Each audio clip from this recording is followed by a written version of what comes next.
You're down. Okay, everybody. Good morning. We're starting a new sorry for the darkness, painting outside, so we cover the windows here, so it's a little dark over here, but it's okay. Okay, my friends, we're starting a new book. Hopefully, everybody got this book. This is the book. If you're on Zoom or on Facebook, you got to get this book. You can get it from the office. Actually, I think you can get it on Amazon too. And you can come to Chabad. So, my friends, what a loaded Parsha today is. We're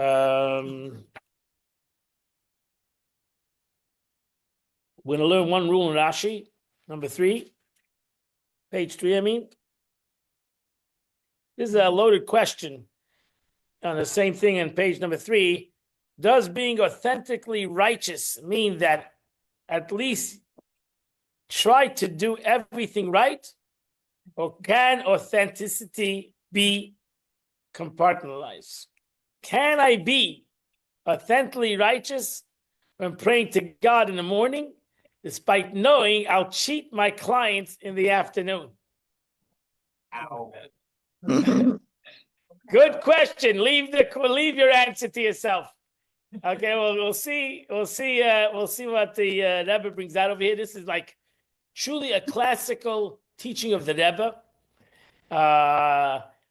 learned from a simple Rashi, and really an unbelievable. If you'll get the Sikha, you really get the message of the Rebbe, what the Rebbe wanted in life, and what he wanted from to express to people. And he expresses it today in this Sikha, in this teaching, from a Rashi that I can promise you that if you look at this Rashi on your own, you wouldn't see this in Rashi. But this is the way the Rebbe looked at a Rashi, and by the Rebbe, Rashi was every Rashi came to teach something profound, so to say. So one of the rules of Rashi on page number 3 is Rashi only comments to resolve a basic difficulty. We already mentioned this many times. In biblical texts, we likely miss this difficulty in the text, seems self-explanatory, and Rashi comments anyway.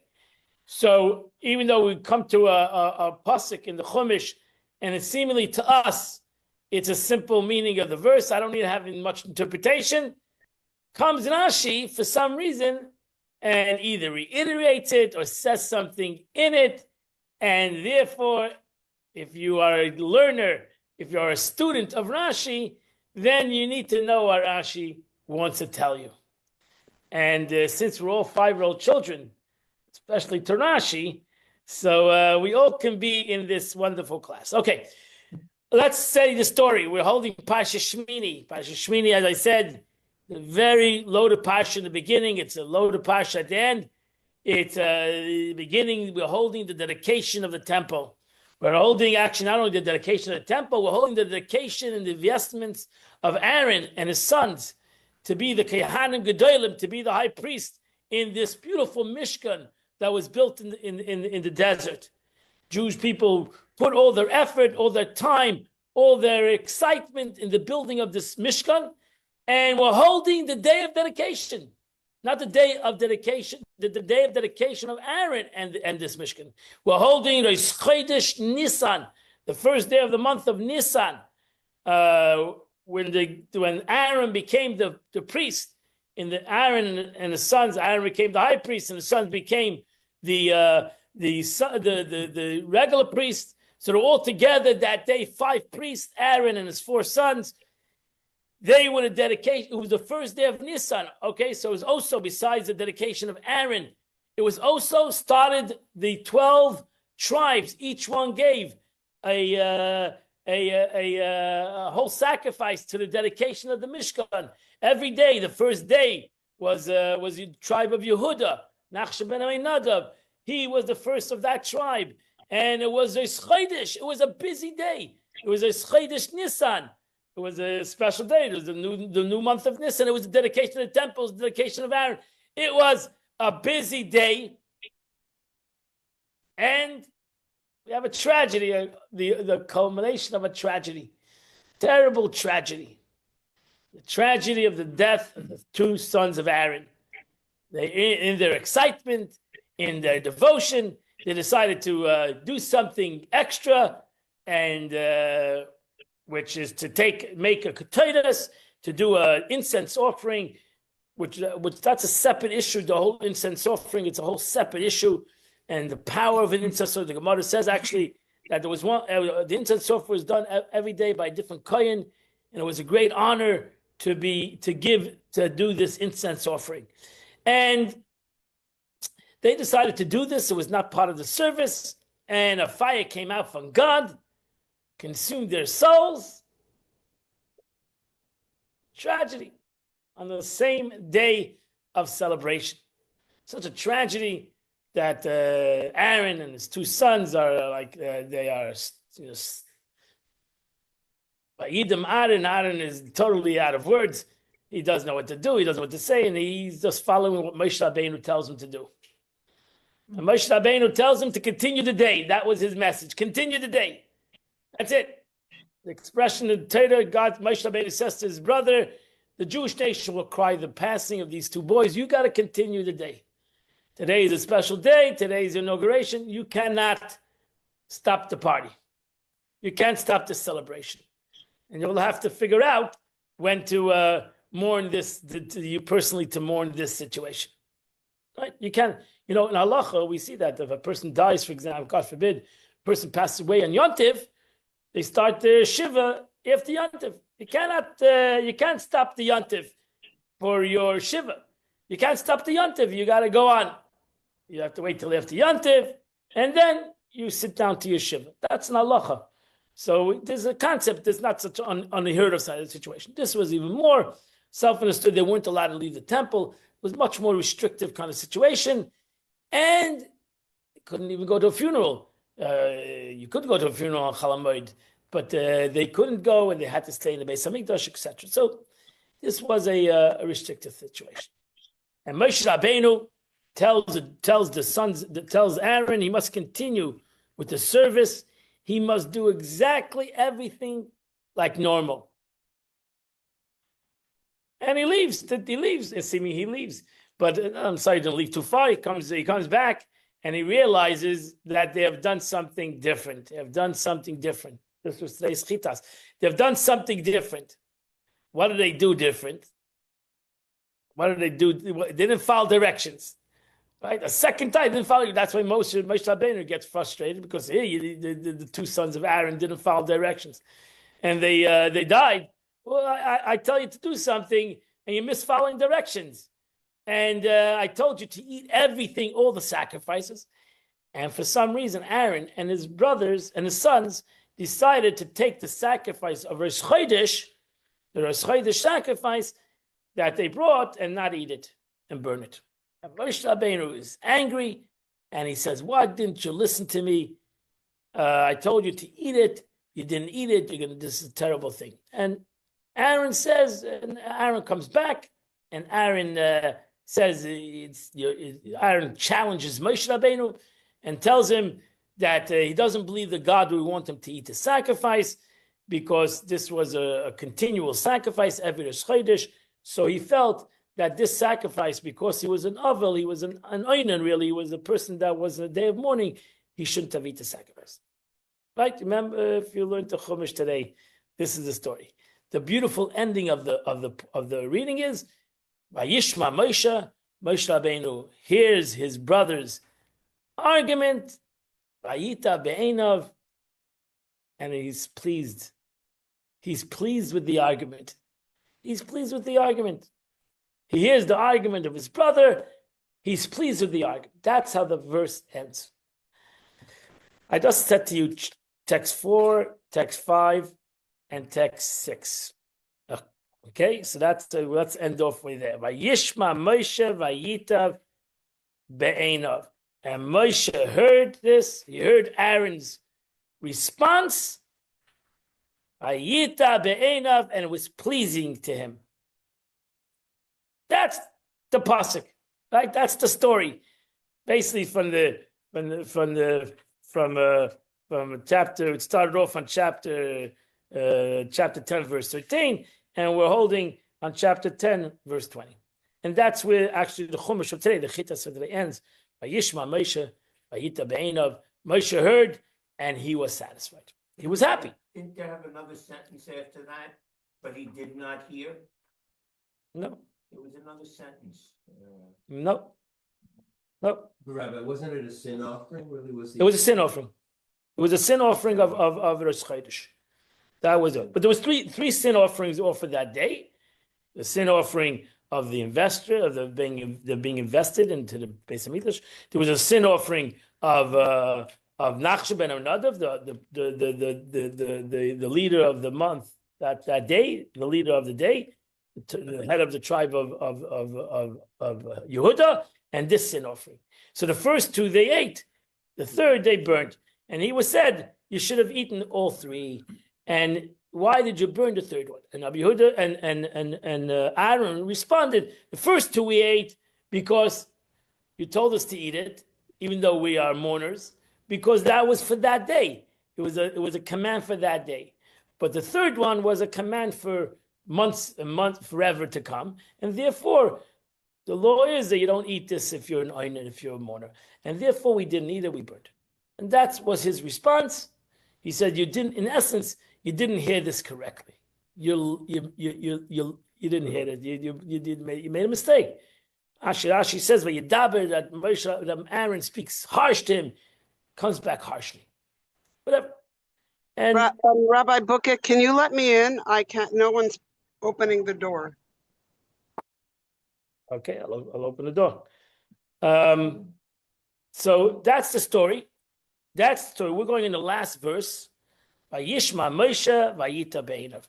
And Moshe heard this, and it pleased him. I mean, basically, we don't really need to have a more explanation on what the story is. Vayishma Moshe heard, he listened to his brother, and he accepted it. He not accepted, it was pleasing in his eyes.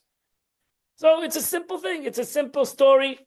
It's a simple story. You know why comes Rashi on text number 4a, and Rashi, here we have the page number 8. Rashi, there's a Rashi on the last verse. Vayita be'einav, it pleased him. Hoida v'loy boish. He acknowledged the answer and was not ashamed. He is Moshe? Yeah. He acknowledged it. He was not ashamed to say, Loi Shamaiti. That's Rashi, not a pasuk. Rashi. He was acknowledged it. He was not ashamed to say, Loi Shamaiti. I did not hear. Why did Rashi need to tell us that? What does that give us anything more to the verse? Why does Rashi need to tell us something that what is bothering the child to this statement? And why does Rashi need to tell us this statement? That he acknowledged the answer and was not ashamed to say, I did not hear. Show the greatness of Moshe, to accentuate that Moshe was able to listen to somebody and see that he was wrong. It's in the pasuk by Yishma Moshe. Moshe listened. That's already unbelievable. Moshe, the leader, the teacher, he's listening now. He listened. That's a beautiful thing also. That's a list. By Yishma Moshe, that's the pasuk says that Moshe listened. Vayita be'einav. Not only Rabbi, did he actually, that he didn't know. How did he not know? That's even a better question. Wow. That's why some people say he did know, but he forgot. But Rashi doesn't go that way. Now he says, I don't know. You have taught me something that I don't know. This is also very important. You'll see, as we're going through the class, that why Rashi says that. Haida, that he embarrassed to say, I don't know. Here, he's the educator, teaching his brother and his nephews what to do. And then he says, Lo yadaiti, I don't know. I did not know. I didn't know this law. You told me something unique. You taught me today something new. That's what Rashi wants to tell us over here. that Moshe Rabbeinu turns around and says, I've learned something new. That's what makes him a great leader. Okay, well, okay. The question is, like, the real question is, what do you mean he doesn't know? How it's impossible that Moshe Rabbeinu didn't know this. It doesn't make sense. How is it possible Moshe Rabbeinu? I can understand Moshe can say, I forgot. How is it possible that Aaron knew something, a halacha, and Moshe didn't? If Moshe is the educator, he's telling them the halacha. What is the meaning of why would Rashi say that? And the question is, what does it mean that Moshe didn't know?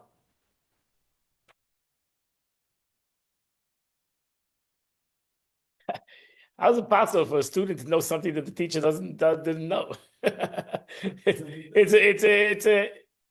No, because the teachers every teacher is teaching somebody else's education. Moshe Rabbeinu is the original teacher. He's teaching them God's education. If he didn't know, so how does somebody else know? It's shocking. We'll soon see. Let's see what the Rebbe says. Simple Rashi. Let's see what the Rebbe says over here about Moshe. The truth is, the Rebbe is going to introduce us over here to Moshe and Aaron in a certain kind of a way. These two entities. Because really, this is the struggle, right? Moses and Aaron, right? This is the struggle. Really, Moshe Rabbeinu, Rashi says before this, Rashi, Moshe Rabbeinu really is angry at Aaron. He doesn't want to express it to Aaron. He expresses it to the two boys, to his two sons. And Aaron steps up Aaron realizes that it's not to the two sons, it's to him. And Aaron steps up to answer the question. So the Rebbe writes, so let's go through we're going to go through a little bit of the journey. The Rebbe writes on 4b, now she says he acknowledged and was not ashamed to say, I did not hear. This means Moshe lauded Aaron's argument and repeated it continually. Moshe Rabbeinu went out, so to say, to tell everybody about this new thing. Parsha went out to laud this new teaching of Aaron that he didn't know. Rashi is careful to say he's not ashamed to say. That's why Rashi, if you look at the words in Rashi, loymar, loy boish, loymar. That Moshe Rabbeinu, this was his mantra for whatever for next week. This was his mantra. He went around telling everybody, my friends, Aaron taught me something I don't know. Aaron taught me something. I'm not embarrassed to tell everybody that I've learned an unbelievable thing. My brothers taught me something. My brothers educated me. And he's right. I'm not afraid to say that he's right. I didn't hear. That's it. I Parsha didn't hear. He told everyone he never heard this remarkable theory. It had never occurred to him.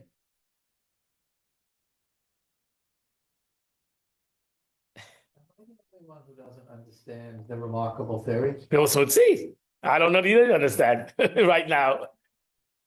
We'll get to it. You're in a rush. Relax. We'll get to it. We'll get to it. Relax. That's what the Rebbe wants to bring out. That's what the Rebbe wants to bring out. He wants to bring out what's the remarkable theory. Rashi is telling the child, he's telling all of us that Moshe Rabbeinu came out of it. This was not an argument, two brothers having an argument, or Moshe Rabbeinu didn't know and he did know. Moshe Rabbeinu, in essence, tells the world, I've learned an unbelievable thing from my brother, and it's the right thing to do. Even though I don't, maybe I don't agree with it, I never came up with it, I wouldn't have come up with it, but my brother's theory is the theory. It's the right way to go. It's the right way to go. You'll get there. I'm telling you, you're gonna see the beauty of this. You're gonna see the beauty. Hang in there. Hang in there. Ready? So you fasten your seatbelts. We're gonna go a little. Because there are those who don't go that way. Look at the Gemara in Zvachim. Doesn't go Rashi's way in text number 5a. The Gemara in Zvachim doesn't go Rashi's way. The Gemara says, Vayita be'enav, Moshe did not claim he had never heard this. He was not ashamed to say, I heard it and I forgot. So Moshe, so according to the Gemara's interpretation, is that Moshe Rabbeinu didn't say I didn't hear it. Moshe Rabbeinu said I did hear it. Okay, I forgot. Thank you for reminding me. Thank you for reminding me. Rashi doesn't go that way, which is interesting. Rashi doesn't want to say that way. Rashi wants to say specifically that Moshe Rabbeinu said, I never heard it. Seemingly to me, I never heard this before. And Aaron taught me something unusual, unheard of. Moshe Rabbeinu, I've never heard this. And David Halevi Siegel, the Divrei the Taz, great sage, 1600s, 1500s, it would have been more dignified for Moshe to say, I never heard it, than to say, I heard and forgot. Right?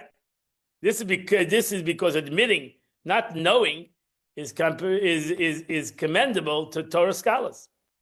As the sages wrote, when a wise person doesn't know, they say they don't know. But Moshe Rabbeinu didn't want to say that. Moshe Rabbeinu wanted to say that he never heard. I mean, no, according to this, that he heard, but he forgot. Rashi's going to the extreme. Rashi's going that he says, I never heard.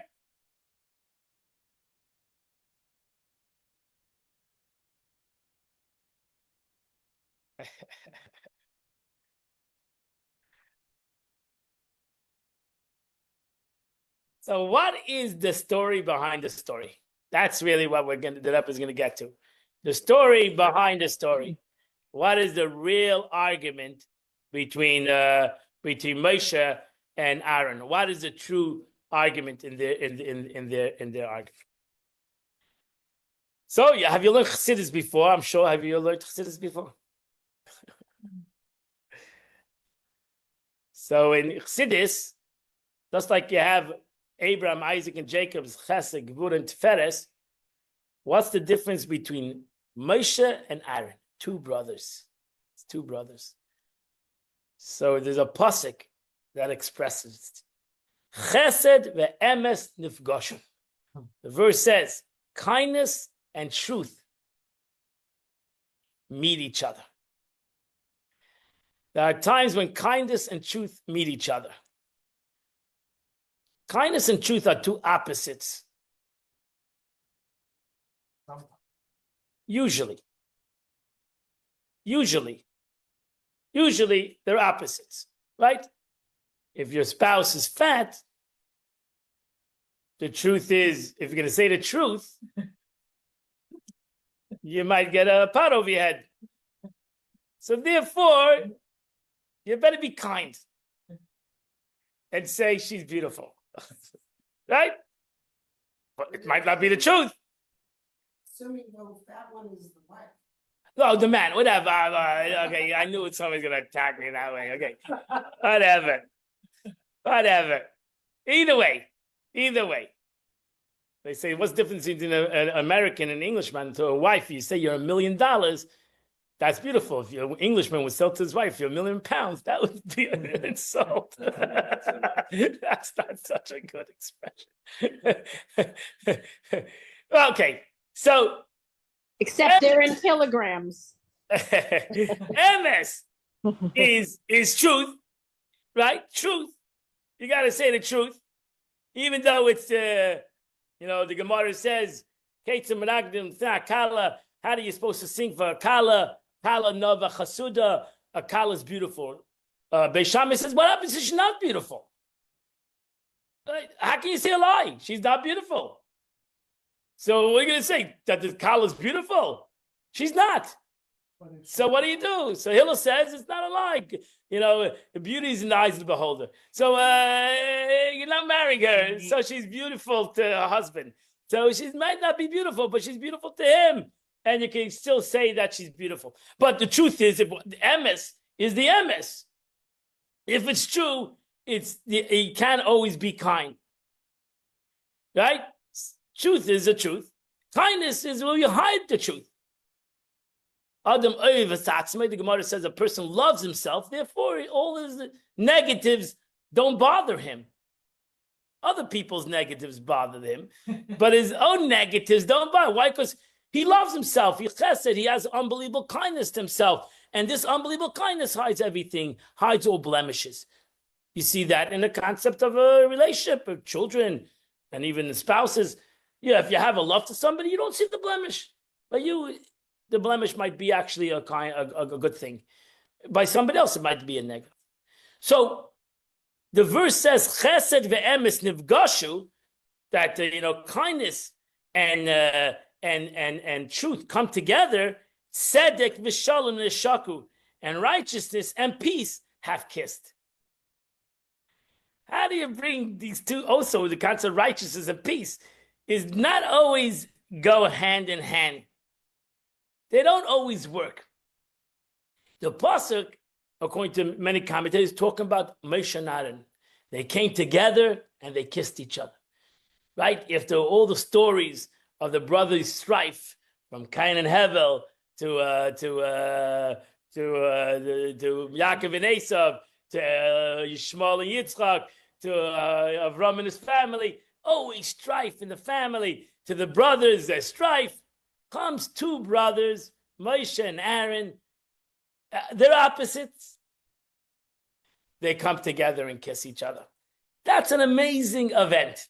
It's an amazing occurrence. It's an amazing development. So what is Moshe Rabbeinu? Moshe is emes. Moshe midase shel Moshe is emes.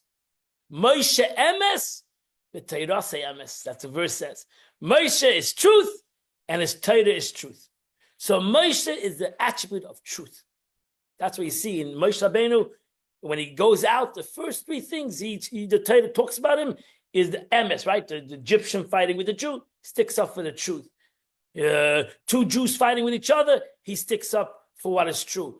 The Egyptians, they're fighting with the daughters of Yisrael, he sticks up for what's right.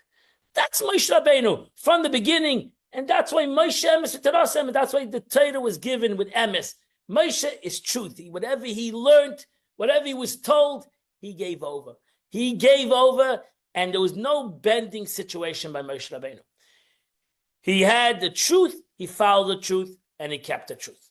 And that's why in the expression, even in this expression, Moshe Rabbeinu says, why didn't you listen? Why I told you to do something, that's what you do. You have any issues, bring it to me. Because that's the truth. You follow direction. I'm telling you what to do. I'm the educator here. I'm the leader here. I tell you to do A, you do A. You don't just do B without coming to me. You got to come in and talk to me. You can't change the truth because you decide on the whims of your desires. I gave you a direction, follow the direction. Right? That's Moshe Rabbeinu. That is Moses. So Moshe, text number 7a, the Alter Rebbe says about Moshe Rabbeinu. Moshe Rabbeinu is companion to the king. Moshe Rabbeinu, it says when the Jews came to Mountain Torah, Moshe Rabbeinu brought God to the mountain, and Aaron brought the Jews to the mountain. Just as a groom's companion ushers the groom to the bride, so the Moshe ushered the state of divine oneness to the world, so that it'll be able to palpable for every soul. Moshe Rabbeinu brought the truth to the Jewish people, to the world. And all would know that God is a source of life. That's what Moshe Rabbeinu wanted to accomplish. That every Jew would learn Torah and know God. So he came to teach Jews about God. And therefore, he told them, this is the way you learn, this is what you got to do. You want a relationship with God, you got to follow the rules. Knowledge does not just mean to know, it means to sense it palpably in the heart. To recognize God, to feel as they were gazing upon God and seeing him with your own physical eyes. That's what Moshe Rabbeinu wants. That's truth. If it's not true to you, then it's a fantasy. It's a philosophy. Moshe Rabbeinu wanted to reveal the truth. That was his agenda. That's why it says Moshe Rabbeinu was the shepherd of faith.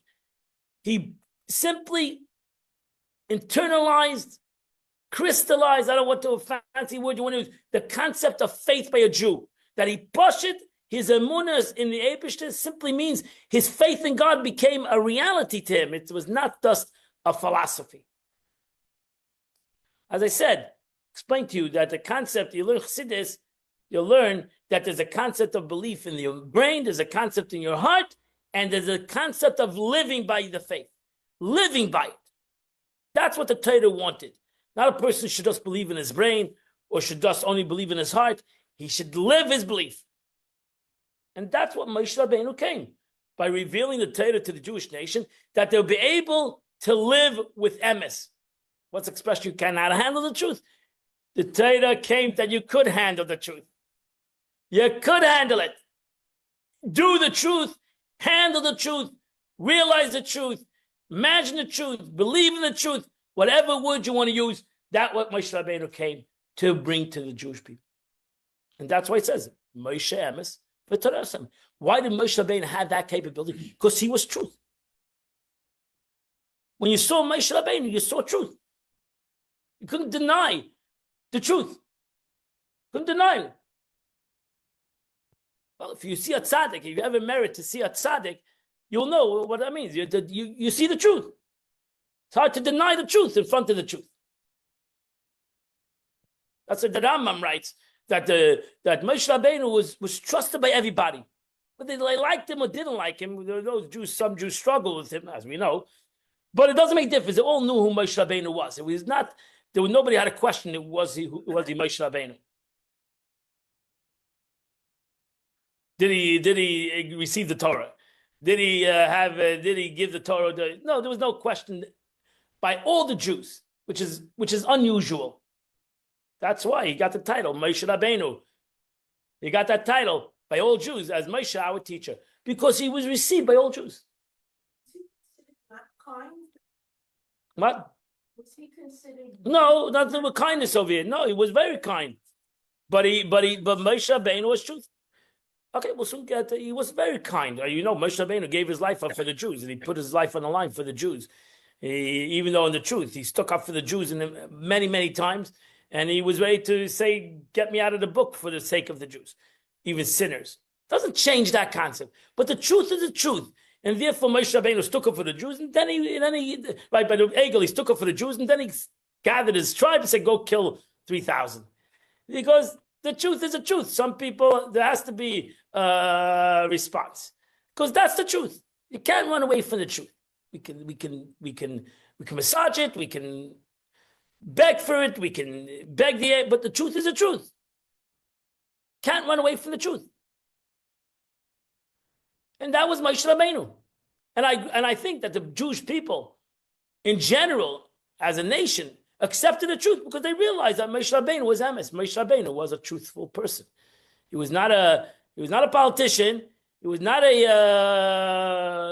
somebody who just said things to whitewash things and to he said it the way it is. He wasn't a buvan. Kim. He's a man of God. He was not and everybody knew that he was a man of God. It was not just his brother was the opposite. His brother was the opposite. Aaron, the Zohar says, Adal Rebbe says in 7b, was the companion of the bride. Aaron brought the bride to the Jewish nation. Aaron brought the Jews to the mountain. Meaning, in this context, the bride is euphemism for the Jewish people, to collect the Jewish souls, to bind them to God so that they become attached. Aaron was the one who brought the Jewish people closer to God. The truth is, both did the exact same thing. Both were going to the same place. They didn't go to two different places. One did it through the truth. One did it through kindness. Maybe your neighbor. Because you'll soon see. Because kindness tells you, kindness is more bending. Kindness tells you, give a chance, right? It takes time to get to the truth.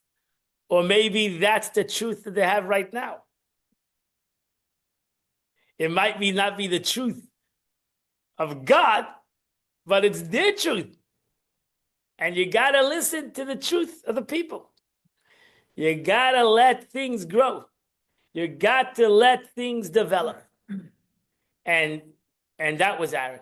Aaron looked at a person and said, even though he's not at the truth, he's at his truth or her truth. And if a person's at their truth, to Aaron, it was already an accomplishment.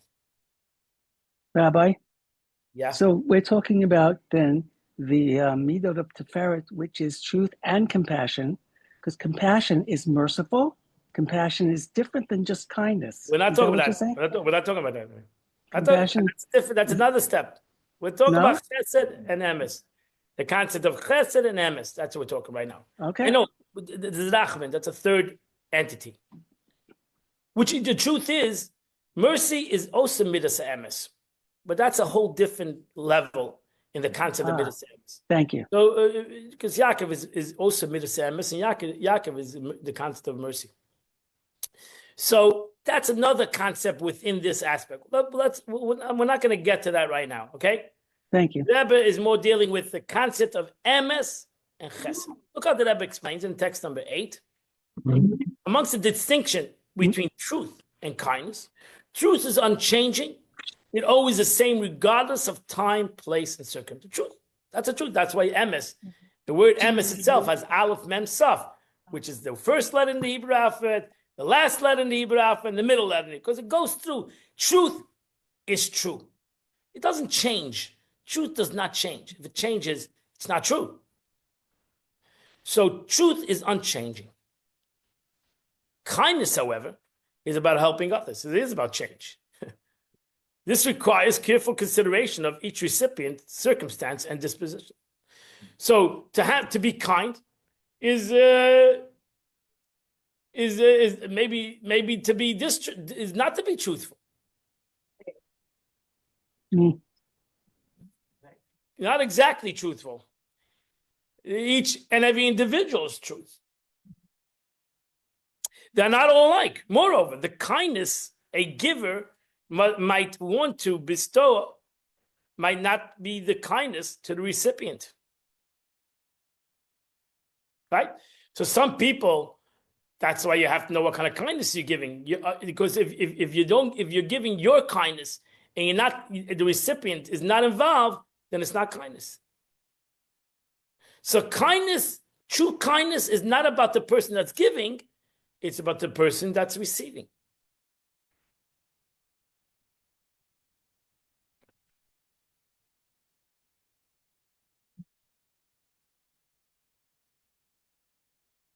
Right? So, for example, if a person is starving and you're going to give him an unbelievable amount of food, that might be unkind. You're going to kill him. No. You got to know what he needs. My father would always say, a kranken Freckman, a gesunden Getman. A sick person, you need to ask what he needs to eat. A healthy person, give him everything. Fill up the plate. But of a sick person, you got to know what that person needs. You might be giving the wrong food. So if you're doing an act of kindness, you need to know what that person needs. That was the difference between Moshe and Aaron. The two different ways of thinking. These two entities came together, two brothers, one which stood for truth, one which stood for kindness. Heaven metal either shall Aaron be as the students of Aaron, run after peace, love peace, elevate people, bring people closer to the Torah, as the Mishnah says. Moshe Rabbeinu was midas shalamis. By him, he expected equally from everybody. That's it. MS doesn't differentiate between this one and that one and that one. MS says this is the MS. This is the truth. Everybody needs to come to this truth. More practical than most of them. Agreement. Agreeable. Agreeable. agreeable. Now you understand. You're coming to the circle, okay? Now you understand the excitement of Moshe Rabbeinu. He learned an unbelievable lesson. He's learned an unbelievable lesson from his brother. What is it? That he needs to have chesed.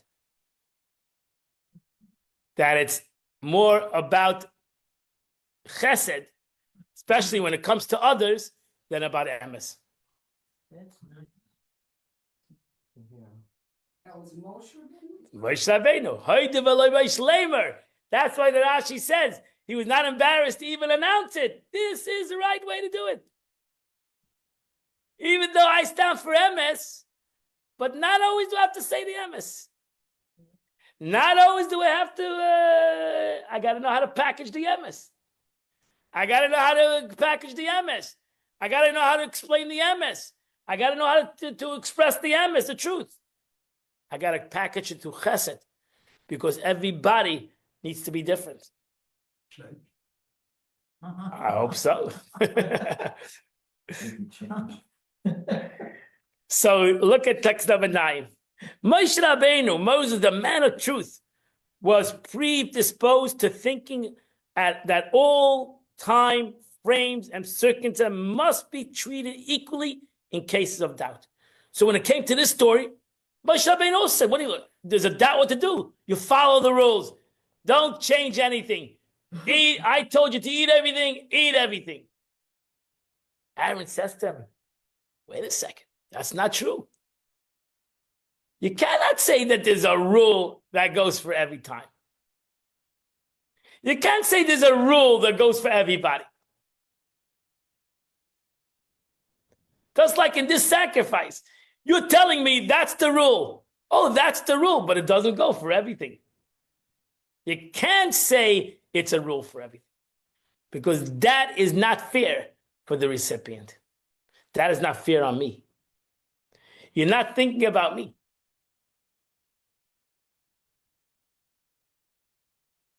And when you're not thinking about me, then that's not what God wants. Hayita be'en Hashem.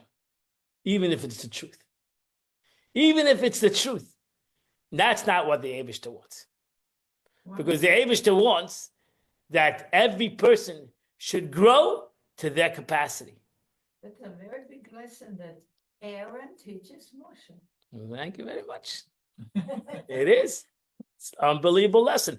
And that's why Rashi says that Moshe Rabbeinu not only is not embarrassed, Moshe Rabbeinu, he said, never heard it. Because I'm so used to being myself that I never ever thought that, you know what? There is another avenue. There's actually another way of doing it. And that's the way through chesed, through my brother. I've learned something that I never knew. And admit it. So can you tell the truth even if the person is not looking for the truth, or doesn't even want to hear it, it doesn't ask? Then you have to know how to package the truth. You have to know how to package the truth. Right. You have to know how to package the truth. Just because it's true, it doesn't have to be said. Not every truth needs to be said. Not every truth is capable by everybody to handle. So you need to know, and chesed, you need to know how to package it so that the truth might be the general truth, but right now, that was Aaron's statement. You're right. Right now, the truth is for this sacrifice, I ate it, and I did eat it. You told me to eat, I ate it. But when it comes to the sacrifice that I'm gonna have to do every month, changes month by month. I don't know if that's the way to do it. I don't know if the truth affects that kind of way month to month, and I need the reflection month to month.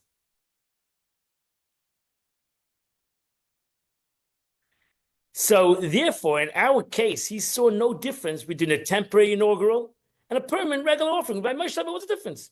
You don't see the difference. This is what you gotta do. This is what you gotta. What do you mean? What the emes is different between a temporary to emes is emes. The sacred aura of the people experience on the holy day should have been prevalent. That's it. Aaron, however, was a man of kindness. He was characterized as a lover of peace and pursuer of peace, one who loves God's creation and draws them close to the Torah. He was a devoted to all Jews, including those Jews who only redeeming quality is that they're God's creation. He helped each according to their requirements. Accordingly, Aaron was trained to see subtle differences. So Pirkei Avot tells you to be like Aaron. Have him a Tabishal Aaron. And Moshe Rabbeinu says, I'm the student of Aaron. That's the Moshe Rabbeinu says, Aaron has taught me, I become a student. Okay. Aaron has taught me, not that I've learned it and I forgot. Aaron has taught me a whole new way in Yiddishkeit. Aaron has today taught me a whole new way in Judaism. That how I, who is Midas Emes, I, who is the attribute of truth, needs to be able to look at every Jew and to be able, not as a collective Jews, but to look at every Jew and to give them their space and their rights. Very beautiful. Ohev Shalom, Ohev Shalom. We saw a distinct difference. So the Aaron saw a distinct difference in temporary inaugural and permanent inaugural.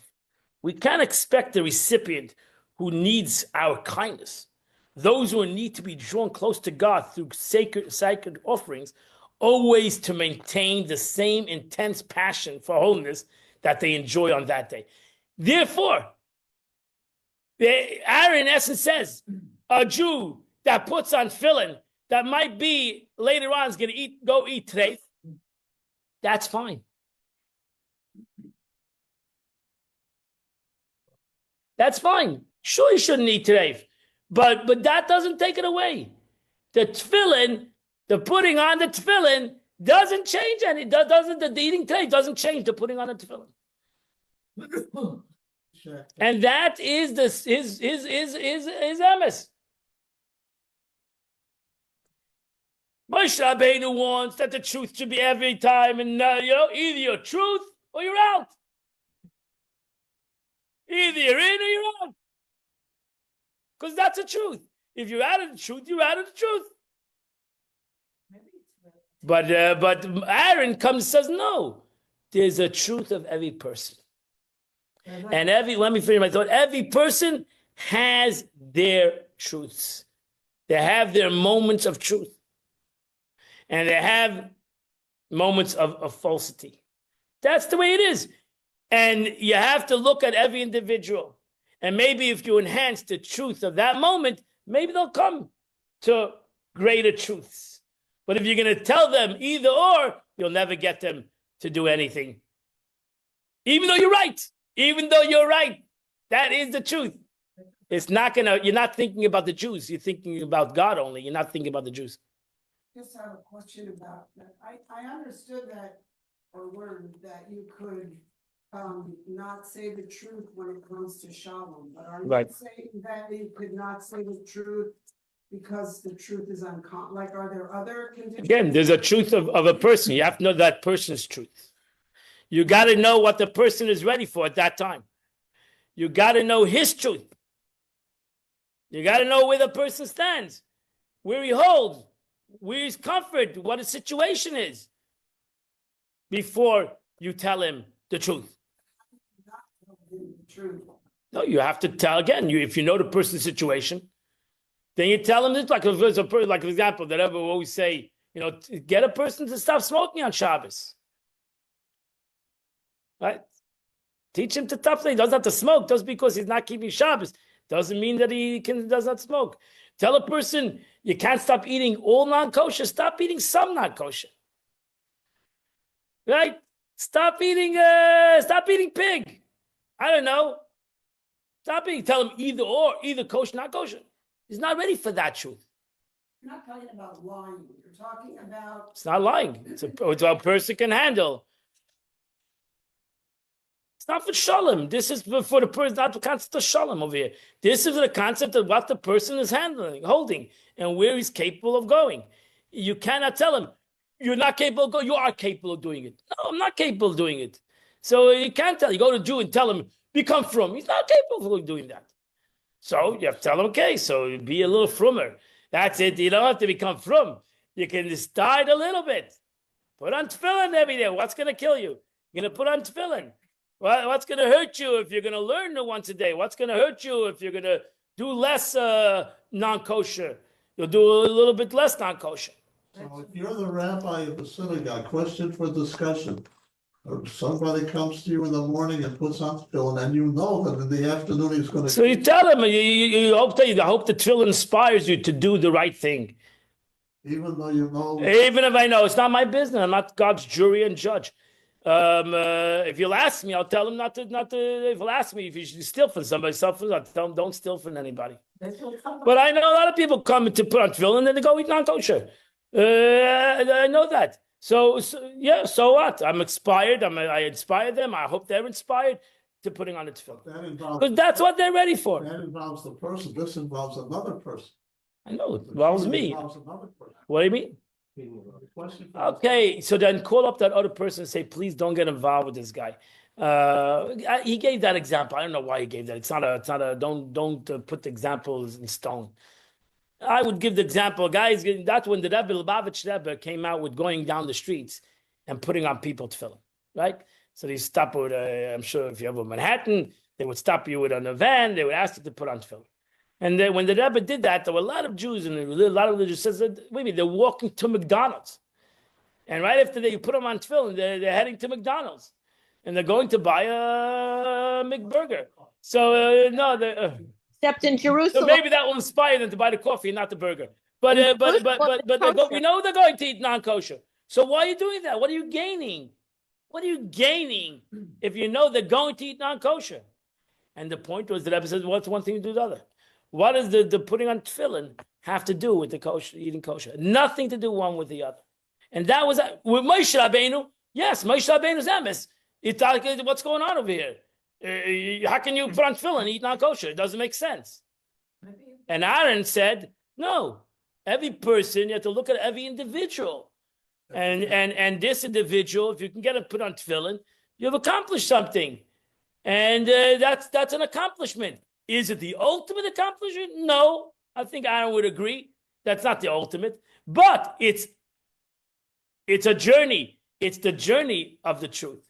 It's a journey to the truth. It might take a lot of steps to ultimately reaching the truth. The truth is, I think one of your questions, I can realize, because most of us are trained, that we basically destroy people. And if we find out that they've done something bad, we destroy them. That's it. So a religious Jew looks at a non-religious Jew as nothing. Everybody looks at a Ganef as nothing. He's gone. Finished. He did nothing. And then they go, we rip everybody down. And that's why everybody's ripped down. Everybody. You can find everybody that's perfect in this world. So everybody looks we're looking for the sin of somebody else. We're trying to figure out a good juicy sin. So now, finished, next. He's finished. That guy's finished. The other guy's finished. He's a nudge. He's a kvetch. He's it. We rip everybody down. And that might be the truth. But it's no chesed. There's no chesed in this whole story. There's no chesed in this story. And the truth is that we need chesed. And that's why it says chesed ve'emes nifgashu, that they kissed each other, they hugged each other, because chesed and emes got to come together for the truth to survive. It needs to be with chesed, because if not, we won't have the truth anymore. The truth will disappear. Because who can say that they're totally truth? Besides Moshe Rabbeinu, who can say the truth? A tzaddik. So we're not tzaddikim. We're not righteous people. So therefore, we need to have chesed. My bucket practice is what he preaches. I try. It's not easy. We're all judgmental. It's part of our psyche. We say we don't, Chabad's not judgmental. Everybody's judgmental. Everybody isn't judging other people, judging. All judgmental. The question is how far you take it. How far you take it? Right when you meet somebody, you're sizing them up. You're already establishing, good guy, bad guy, hate him, love him. I don't know. It's human nature. It's human nature, and we establish. We say that that's the truth. We're doing it for whatever reason. We're not trying to rip somebody down. That's the way it is. We're truthful people. We're so truthful. When people always say, "It's not about the money; it's about the principle." Yeah, sure, sure. You don't know what principles are. It is the money. It is exactly the money. So it's just not being truthful. You're not being truthful, but he says it's a principle, it's the truth.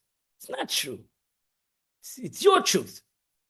And you're entitled to your truth also. You're entitled to fool yourself in your own truth. Because that's how a person's entitled to their truth.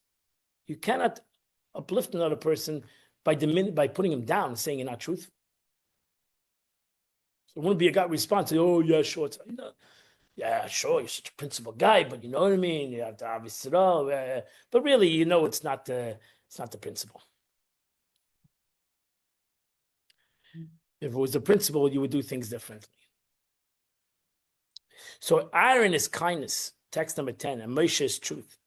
Kindness and truth have met as a passive stage. And Aaron went and met Moshe on the God's mountain.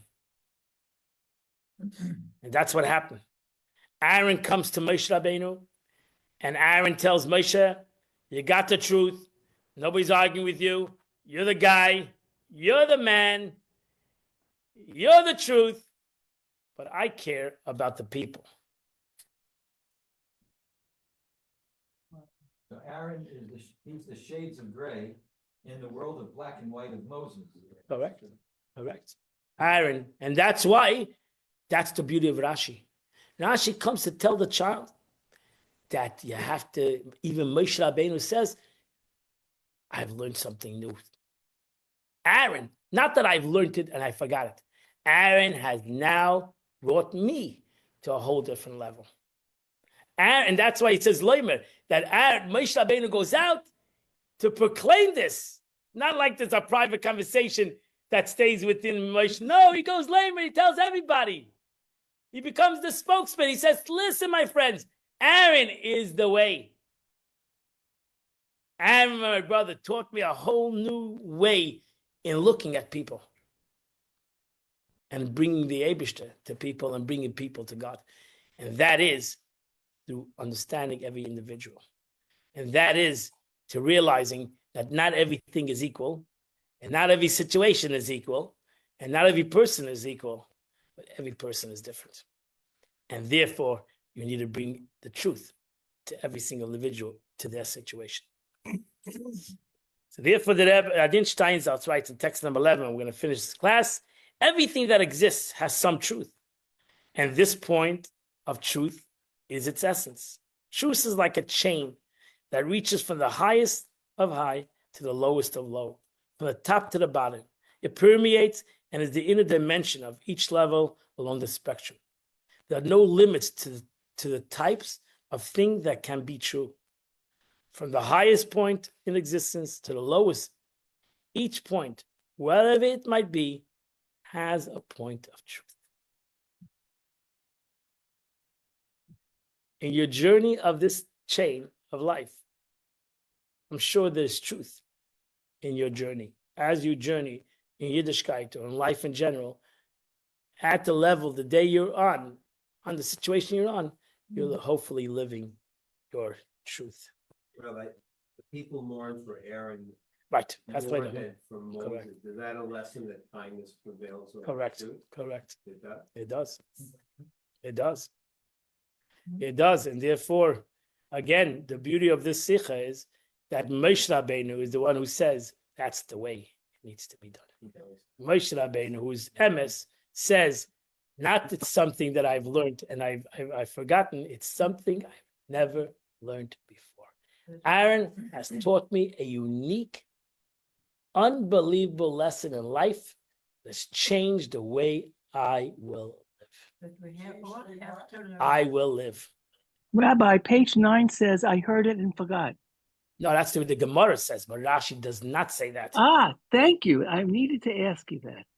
Ah, so where does he get that Rashi from? says, I never heard. That's why Rashi Ah. says, I never heard. Because Rashi wants Ah. to teach the child.